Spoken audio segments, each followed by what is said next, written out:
Welcome to this series of presentations by the Company of Teachers of the Reformed Institute of Metropolitan Washington. The series is devoted to the topic of Reformed Christians and pluralism. And we're talking especially in this series about pluralism of religions. Our first speaker is Bruce Douglas. He is Professor Emeritus in Political Science at Georgetown University. He is a devoted ruling elder in his Presbyterian congregation, and he is a long-time scholar and teacher of the Reformed tradition.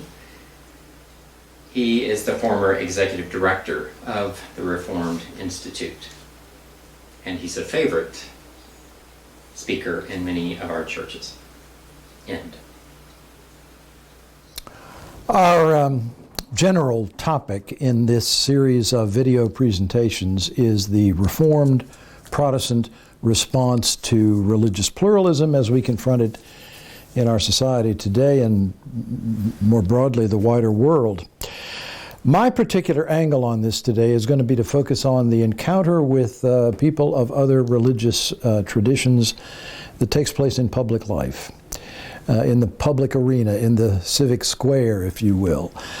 My intuition about this is that this is a part of the encounter between people of different faiths that is fraught with the potential for conflict. I think we feel that, we see that already in the world around us, and I think that's one of the reasons why this is an important topic to talk about and to think through as a challenge to us. I'm going to be talking about this topic with particular reference, of course, to the Reformed Protestant tradition. And I'm going to be distinguishing in my presentation between two different strains in that tradition. Quite different strains, and I'll be to some extent playing them off against one another as we go along in the narrative. One of those strains I want to characterize, for want of a better term, as theocratic. And by that I mean the following. It is a tradition of thought that entails a strong emphasis on the complementarity of church and state. The state is understood to be as much as possible, aid to the church in the pursuit of the church's objectives. The proponents of this, one of the foremost proponents of this was John Calvin, especially in that famous concluding chapter of the Institutes of the Christian Religion, where he characterizes political authority as a ministry that's complementary to the ministry of the church.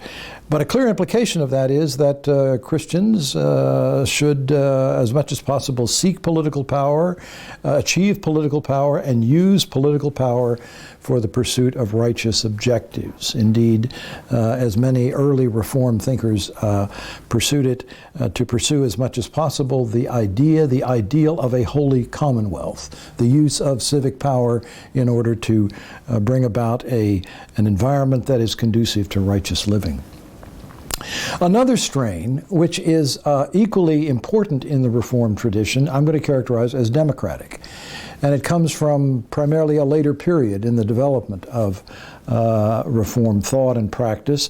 I would say starting as early as the 17th century, but in particular the 18th century and thereafter.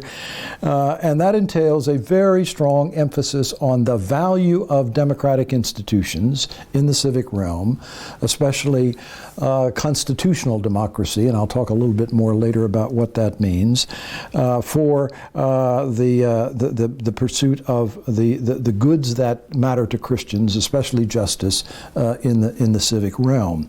Some of the people who I'm going to be thinking about when I make reference to that tradition actually go so far as to characterize the achievement of constitutional democracy as a providential achievement, as something which is in the mind, in the characterization of one of them, interestingly, Karl Barth, who said this is a very good thing, and Christians need to prize it as something which is, at least in times, providential. Another figure who I'm very much indebted to in my own thinking about this is Nicholas Wolterstorff, a more recent figure, still alive, and very much a Christian political philosopher who writes on this topic a great deal. So I'm going to distinguish between a theocratic and a democratic strain in the Reformed tradition, and I'll be talking about the role of both of them as we go along.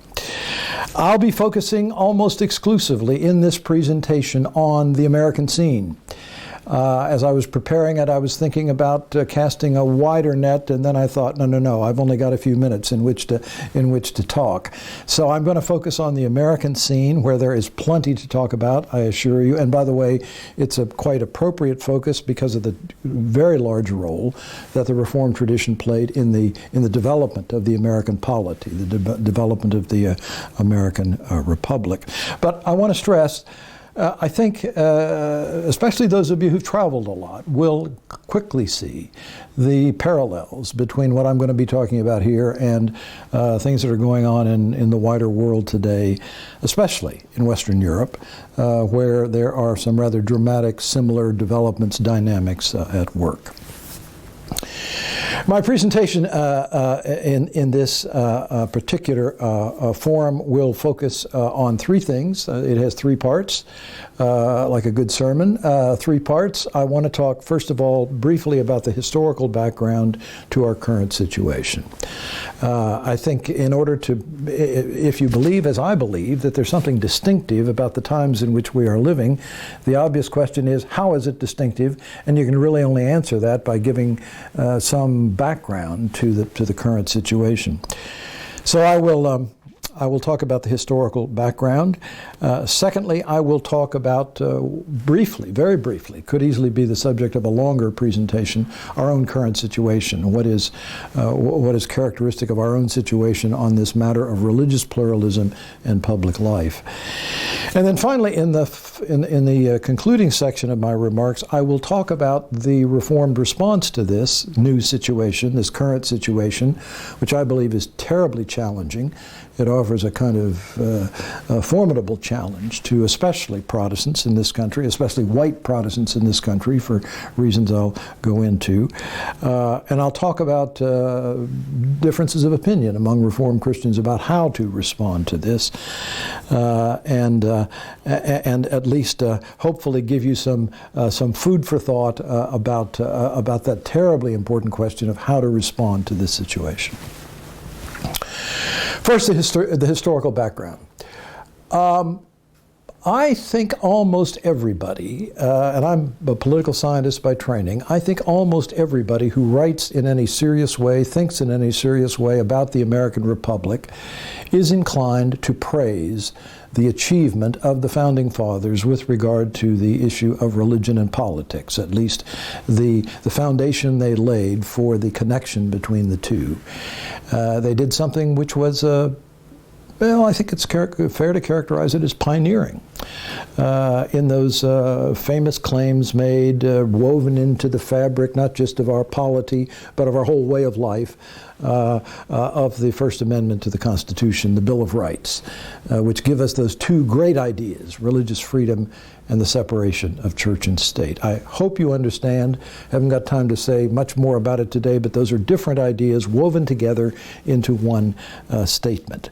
But if you ask most anybody who is especially well informed about this, what distinguishes the American approach to this problem of religion and politics, that's what they're going to talk about. That's what they're going to say. Interestingly enough, our spiritual forebears, the Reformed thinkers of the 18th and the 19th century in this country, American Reformed thinkers, tended, with very few exceptions, to affirm this arrangement that had developed through the Constitution and the establishment of this constitutional tradition. They affirmed it very, very enthusiastically.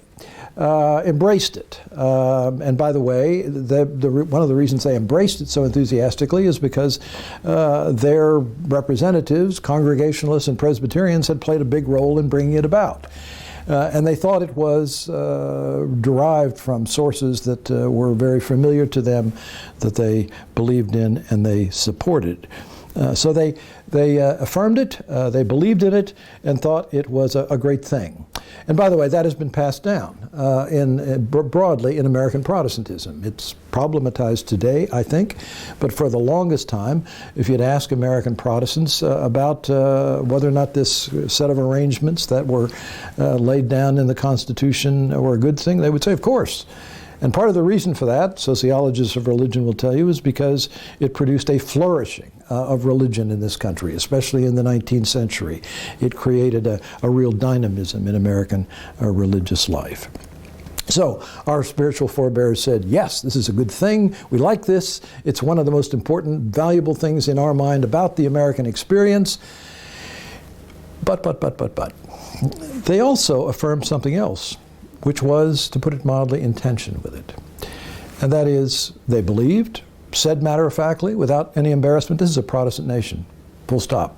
This is a Protestant nation. And not only is it a Protestant nation, but it should remain a Protestant nation. Indeed, that was part of what made it special from their point of view, and they developed elaborate sort of theologies and philosophical claims and historical claims about why that was something worth being honored. I think it's worth pausing to try to just tease out for a moment what they meant by that. When they said, this is a Protestant nation, this is a Protestant nation, what did they mean? Well, at least these things. First of all, they would say, well, in the main, insofar as there was any religious influence in the founding, it was Protestant. It was our kind of Protestant. Protestant, therefore, roots to the American experience. And it was, they would say in turn, this is a reflection of ideals and ideas that we as good Protestants and Reformed Protestants in particular held. And then they would add this further claim, which is the thing that gets people's teeth on edge today. And they would say, and it should remain in the hands of those Protestants and people who believe this, especially our forebears would have said, Reformed Protestants, if this experiment in liberty, in righteous liberty, they would say, is going to endure. If it gets into the wrong hands, then bets are off. So, not only did they believe all that, but they also really fought for it very vigorously. And as the 19th century wore on, particularly the 19th century I'm thinking about, when these ideas were so prevalent and so powerful and so influential at the center of American life, as that went on, of course, there was immigration. People coming to this country who were not simply from the lands in which Reformed Christians and more broadly white Protestants were dominant. They came from Latin Europe, they came from Eastern Europe, and in particular, the thing which so concerned so many members of what I would characterize as the Protestant establishment, figures that I revere. I think they were great men and women. But one of their great concerns as the 19th century wore on is this increasing Catholic presence, Roman Catholic presence in American society, which they viewed as subversive of the American experience. Let me just say it bluntly, subversive. These Catholics coming in here have got the wrong kind of beliefs, the wrong kind of theology, the wrong kind of habits of mind and heart, and therefore we've got to do something about this. Of course, the obvious question is, what do we do about this? One of the things is to restrict their immigration. Another very common thing, a source of enormous ferment in the period, source of great struggle, for example, over the emergence of the Catholic schools, was assimilation. Great issue in American cultural history, assimilation. And assimilation meant, in effect, if I understand it correctly, that these non-Protestants should adopt the manners and mores of the Protestants if this experiment is to succeed at all. But then the next thing would be, even if they assimilate, as much as possible, we want to marginalize their political influence. There's a great text in American history, in American letters, plea for the West, by a famous Protestant divine, as they said, Lyman Beecher, father of Harriet Beecher Stowe. And the plea for the West is, as he thinks about this expanding American frontier with all of this new possibilities out there, the one thing that is dangerous about that frontier is that the Catholic influence may grow. And therefore, the theme of it, in effect, is anti-Catholic. Now, for much of the 19th century and into the 20th century, that view prevailed among the people I'm most concerned about here, or who are white Protestants. White Protestants were in the vast majority. It's important to remember that in terms of the demographics of the country. They were in the vast majority. And as far as I can tell, there are exceptions. The leadership, especially of the Protestant churches in general, were a kind of evangelical united front on this particular topic. It was a united front. They may disagree on certain theological niceties here and there, but in the main, they agreed that this Catholic problem needed to be dealt with in the way I've just described. And because they had large followings, and the followings were on the whole quite willing to go along with this, this was, I would say, with some qualifications, the way the United States conducted its public affairs in the 19th century. And that attitude, in turn, extended well into the 20th century.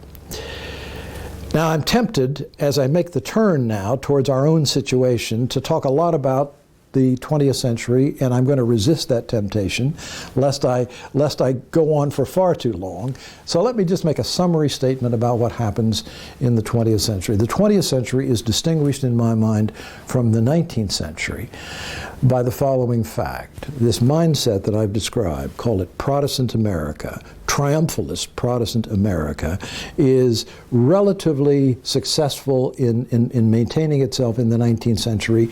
And as the 20th century unfolds, for a variety of reasons, it is increasingly challenged and subverted, so that more and more, as time goes by, it becomes, as the philosophers say, problematized. Problems arise with it in terms of the public's consciousness of it, even in the minds of white Protestants.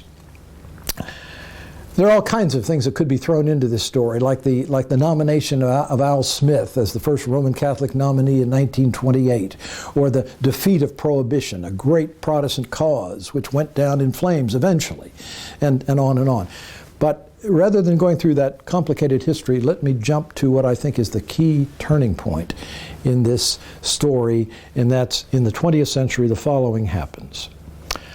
I'm old enough to remember.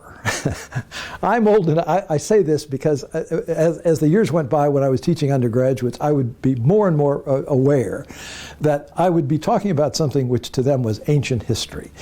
Like, Kennedy comes before which? Was he before Wilson? And these are I taught at Georgetown, these are well-educated students. So let me say, I'm old enough to remember the election of John Fitzgerald Kennedy as President of the United States. I remember, as a divinity school student at Yale in the 1960s, our professor, Sidney Alstrom, saying, this is one of the great moments, turning points, not only in American political history, but American religious history as well. Absolutely right. Absolutely right. It is and it's a turning point for the topic that I'm discussing here. Because, first of all, there was enormous resistance to that from the Protestant establishment. Enormous resistance to that. I'll say, my father was a Presbyterian clergyman, and I will never forget the anguish in his soul over the prospect of a Roman Catholic becoming president. It just pained him, and he was active in opposition to that in his town, as were most of the other Protestant clergy. One of the most interesting documents on that, if you're interested in it, is a very, very interesting speech that John Kennedy gave to the Houston Ministerial Association, where he confronted head-on. By the way, I'm pleased to note that this is sort of very commonly cited in the anthologies that are available to undergraduates on American history. It's now in there. Anyway, it's a speech in which he takes up, Sorensen wrote it, but he takes up all of the great Protestant objections to a Roman Catholic, and it's very deftly done. I'm not entirely sure it's altogether persuasive on third reading, but at the time it was terribly important. So there's this enormous Protestant resistance led by some of the great figures of the Protestant officialdom of that time, and they lose. John Kennedy is elected president. John Kennedy is elected president. It's a turning point, and having taught my whole life in a Roman Catholic institution, Georgetown, I can tell you, from the Roman Catholic point of view, what I'm about to say is the truth. And here it comes. This changed fundamentally the relationship between Roman Catholics and the American polity. Let me say it again. It changed fundamentally the relationship between Roman Catholics and the American polity, and it did it in the following way. It suddenly eliminated very quickly. I mean, I have friends who were Jesuits who will use this language. It suddenly eliminated the second-class status, which was so common for anybody who was not a white Protestant. Suddenly may be a little too strong, but certainly over a period, and especially over a generation, when you think about it, which is oftentimes the way these deep changes occur, there was a shift away from the idea that Roman Catholics, and let me say Jews as well, were second-class citizens. I hope you see the importance of that. Previously, they tended to look upon themselves that way. So that's the first thing. That's a watershed development, which has changed fundamentally, shall we say, the dynamics of religion and politics in American society. Probably, I think, well, I'm going to say flatly, irreversibly. The second thing that happened is less maybe obviously relevant, but in my mind it's terribly important, and that is that in the middle of the 1960s, there was the passage of a new law regarding immigration, which fundamentally changed immigration policy in this country. Up to the 1960s, immigration had been highly restricted to everybody who was outside of Europe and even parts of Europe. It was geared precisely to privilege a certain part of the world at the expense of all the rest of the world. Now, one of the things that happened in that legislation that was passed in the mid-1960s was that for the first time, the door was open to significant immigration from the rest of the world. Significant is a weak word, but I'm going to leave it there. Significant immigration for the rest of the world. And we have been feeling the consequences of that ever since. A migration steadily from Africa, Asia, Latin America, and the Middle East towards this country, and it has changed very significantly the demographics of this nation, and not just has changed, is changing, and one senses is in the process of, it's going to be changing our identity even more, as our demographic identity. Put these two things together. Eliminate the second-class status, and an influx of people from other parts of the world, changing dramatically the demographic makeup of the nation. You're on your way, I hope you're following me here, you're on your way to a very different society, a very different society. And a very different society not only in terms of the facts on the ground, that is, who's here, but the way in which the participants in this society think of one another and relate to one another.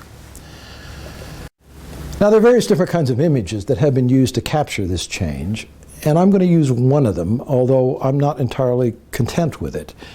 But the most common phrase that I have heard for people to sort of capture this, and this is both in sort of popular discourse, but also academic discourse, is post-Protestant. You hear people talking about a post-Protestant America. Let me just say parenthetically, I think that's a very problematic phrase if you're describing the actual religious identity of the American people as a whole, because it still has a Protestant plurality, not majority. And it certainly has, the twin of this, post-Christian, it certainly has still a vast Christian majority. So there are problems with this kind of phrasing. But particularly for public life, my topic, particularly for the way in which the ethics of our public life are sort of laid out in our minds and in turn in law. And let me distinguish between the sort of constitutional law aspect and the political culture aspect, which are a little different, but they're related. If you look at that, it is clear that it is largely post-Protestant. We're clearly in that world and moving even more dramatically towards what it implies. Above all, I say that because the privileging of any particular religion as a matter of principle in public law is verboten, is just forbidden. Imagine a Supreme Court justice trying to write a brief with an opinion with that premise. It's not there. And furthermore, and by the way, the role of civil law on this is quite substantial. It does affect the way in which people think about what's proper and what's not proper. But more broadly, even in our political culture, another way to talk about this is to think about the enormous value that's now placed upon the idea of diversity. Diversity in this, diversity in that. We haven't got enough diversity over here, so we've got to add some diversity. Diversity is valorized in our culture today in a way that's directly subversive of the hegemony of one particular ethnic group or one particular, certainly one particular religious community. How do we summarize all this? I would say we are clearly in a situation in which we are, the nation itself, just as a matter of fact, is experiencing a religious pluralization. It is becoming much more heterogeneous than it ever was before. It seems to be embracing that broadly as a nation and embracing it in a way which would seem to lead us in the direction of more and more and more of this. We have these projections about what is life going to be like for my children, what is life going to be like for my grandchildren, and they almost always have this image of even more dramatic versions of what I've been describing. But it's not just that there is this flow in the direction of an increasingly heterogeneous nation. It is also, I think, it's to be taken for granted as a premise right now that the notion of privileging a particular religion, at least in the foreseeable future, is going to be highly contested and debated and probably rejected out of hand by a large part of the population. So in that sense, we are indeed in a post-Protestant era. A country that for a long time thought of itself, especially its leaders thought of itself, thought of the nation as Protestant, with a Protestant hegemony that was rightful. That is now problematized, and it's being replaced by a different self-understanding. Now, if you're following me, I hope it's obvious that this poses a big challenge to anybody who's a white Protestant in America, a big challenge. Some people are more conscious of it than others. Some people are more conscious of it in the fullness that I've been trying to develop here than others, but it is a big challenge. And let me add, this pluralization that I'm describing, this movement in the direction of a more heterogeneous society in many different ways, is not just a challenge to white Protestants. There are all kinds of different communities that are affected by this, and minority communities themselves are affected by it, and they're kind of rubbing up against one another. And so they're all, I don't mean to suggest for a moment that white Protestants are alone in feeling a challenge, but it is a frontal challenge to them for obvious reasons. Now, I hope it will not surprise anybody in the room or anybody who listens to this to be told that this is a source of serious and, I would say, growing conflict in our society. It's one of the, there's so many and it's sort of strains to our culture wars, but this is one of them. This is one of them, and I think it's not not a small one. It's a big part. It sort of ripples into more specific policy debates, like immigration, for example, but I would think it's not an exaggeration to say it's pretty central to the cultural conflict going on in our society.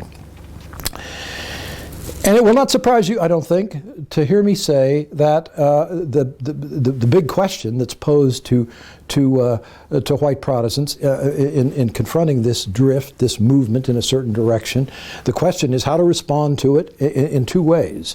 What's your attitude going to be? What's your stance going to be? Are you for it? Are you against it? Everything in between. And then, of course, the other part is, given your attitude, are you willing to do something about it? And if so, what are you going to do about it? So it will not surprise you in the least, I think, to hear that white Protestants, as I read it today, I'm going to make a broad generalizations here, are themselves deeply divided about this. When confronted with any version of the question I just posed, there will be a split if you get, shall we say, a broadly representative sample of white Protestants in this country. Some are going to react, I would say, very negatively to this whole prospect. The fascinating thing is, and then what? They want to resist it. They want to fight against it, or at least they want to retard the advance in that direction. I need not name names here. You know what I'm talking about. This is a current in our culture, and not a small current. And then there's another sort of response, and this is really a spectrum of possibilities, of people who say, this is a good thing. We need to embrace this, we need to accept this, and promote it. Now, if I had more time, I would go into the two sides of this in some detail, but let me limit my remarks to the second of those two responses that I mentioned, which is the one that I favor. Those of you who know me well will not be surprised by that, but I'm a person who thinks this development, this movement in this direction, is something which I, as a Reformed Christian, should affirm and even encourage. And I say that as somebody who operates very much on the ideas that I identified at the beginning of these remarks as part of the democratic strain in the Reformed tradition. By the way, I think the other strain can lead precisely in the other direction. But the democratic strain, the Barthian strain, the Waldersdorf strain, and the Reinhold Niebuhr strain, if I can add that pulls in a different direction. And by the way, a friend of mine who is a Roman Catholic, and we talk about these things a lot, said to me, why would you as a Protestant affirm that? It was kind of a source of puzzlement to him. Very good puzzlement, I thought. He said, well, why? And so we talked a long time about it, and I said two things, and I'm going to try to say those things briefly today. The first of them is this: it is a matter of elementary basic fairness that all the citizenry in a constitutional democracy should have the same rights and opportunities. Let me say that again. It is a matter of elementary basic fairness that all of the citizenry, regardless of their political persuasion, regardless of their religious confession, belief, should have the same rights and opportunities. It's a matter of elementary fairness, and I would say more precisely, because this really gets into a very important political issue, above all, it is the right thing to do, it is the fair thing to do, as fairness is understood in a constitutional democracy. In a constitutional democracy, which for years is what the United States has held itself up as being. Now, what is a constitutional democracy, and how does it differ from any old democracy? It's amazing to me how that particular distinction is very much in play in our current politics. Why?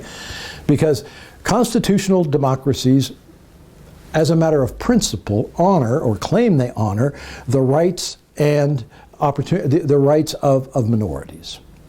That's part of the deal. It's not simple majoritarianism. More populist forms of democracy are simply majoritarian, and they're quite prepared to ride roughshod over the rights of minorities. Constitutional democracies, that's part of their charter, that's part of what they are, emphasize the importance of whatever the majority wills has got to be, if it's going to be implemented into public policy, it's got to be consonant with a respect for the rights of minorities, and in this case, the political rights of minorities. It seems to me, it's as somebody who believes strongly in constitutional democracy, this is elementary. This is elementary, it is basic, and furthermore, not to move in this direction, it seems to me, is to preserve an inconsistency, a deep inconsistency in American Protestant and more specifically Reformed thought that has been there for a long time. It is high time that this be removed. There will be people who will say, well, when you start talking about the ethos of a democratic society, then you're intruding into Christian thought, secular stuff. Now, again, I wish I had 40 minutes to respond to that, but let me just give you a simple response coming out of Karl Barth, of all people. This is in his political writings after the end of the Second World War, when he was sort of standing back and reflecting on sort of the issues of political principle at stake. And one of the things he said was this: the practices which are part of the norms in a constitutional democracy are a natural expression of the neighborliness that is recommended in the New Testament. Let me say that again. He said it's a natural extension to fair play, as it's understood in a constitutional democracy, is a natural extension, even he says at one point, of agape. And therefore, far from being a kind of intrusion into Christian thought, this, it seems to me, is a kind of natural working out of it in a certain way. The second thing that I want to briefly mention is, this is a kind of complement to the first. I would say if there's any reason in the world why this movement that I've been describing should be embraced, it's because it's elementary fairness. It's elementary fair play. And by the way, let me just say on that before moving on to the next point, I think to conduct oneself fairly in this way is a very profound Christian witness. There's a lot of talk in these discussions about Christian witness. I think to conduct yourself in relation to the other in a fair way is itself a very important witness. The second point I want to make before concluding is this. I think the other reason why movement in the direction that this society appears to be going, and I'm not saying it's without problems, but the movement in the direction this society is going is a good thing, is because it opens up the opportunity for Christians to learn from others. Christians to learn from others. Reform thought is not big on humility. Except the occasional remark about sin. But humility is a Christian virtue, to put it mildly. It is a New Testament virtue. And the danger, I think, sometimes people get into this, it's absolutely appropriate in public life as elsewhere for Christians to say, we have a truth to which we need to bear witness. But sometimes that translates into, and we got the whole truth, and we don't need to really worry too much about what you think. Now, I would just want to tell you, I'm no theologian, and I leave it to the theologians to figure out the propriety of that claim in the theological realm. But when it comes to ethics and public life in particular, I think that claim is really problematic. And I think it leads sometimes into very dangerous political action. Why? Because I think it's pretty clear, and I'll give you a testimony to that in just a second, it's pretty clear that we can and do learn from people who have very different religious outlooks from our own. Let me give you a couple of examples. I'm a great fan of Reinhold Niebuhr. I don't agree with Reinhold Niebuhr all the time, but especially on politics. How can you, in thinking about theology and politics, how can you not think about Niebuhr to some extent? There's a wonderful essay he wrote once on the Christians and the Jews. And in that essay, toward the end, he says the following. And I think, knowing as much as I do about his own life experience, I know where this is coming from. He says at one point, I have learned more about social justice from my Jewish friends than any other source. And then he says, and not just the Old Testament. I've learned more about social justice from my Jewish friends than any other source. Now that's, and by the way, I've got lots of Jewish friends from my teaching career, and I will tell you sometimes I would say something similar. But another example I want to give you, and one that we need to take more, maybe hold up more for attention, is Martin Luther King Jr., who is, in my opinion, a deeply spiritual man who is eloquent, particularly on the relationship between love and politics. And at one place, he talks about the extent to which he learned from Gandhi about the meaning of Christian love. Gandhi, Hindu. He said, is at one point, and by the way, he made a journey to India in part to sort of immerse himself in that world. He says, and this is right before some of the real activism of the civil disobedience begins to erupt in the United States. And he says, and he was not alone in the black community. There were a number of people who held this view. Isn't that interesting? Learning about Christian love from a Hindu.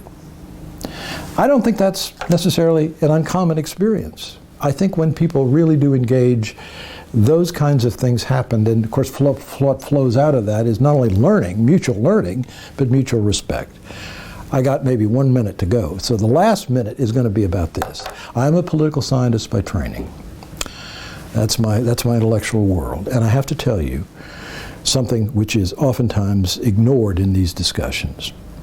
Political scientists generally, and of course they're just analyzing data, they're not projecting what is desirable. Political scientists generally take a very dim view of the prospects of religiously plural societies that are trying to be democratic. They take a very dim view of that. Why? Because they say over and over again, the historical record is not good. When you get real religious pluralism in a democratic society, it is a recipe for conflict, fragmentation, etc. So, this movement in that direction in our society is a movement towards something which is very, very daunting and difficult. But I have to say, that's the situation that God has put us in. And it seems to me we need to think very carefully about the strategy we employ in entering that situation. Let me stop.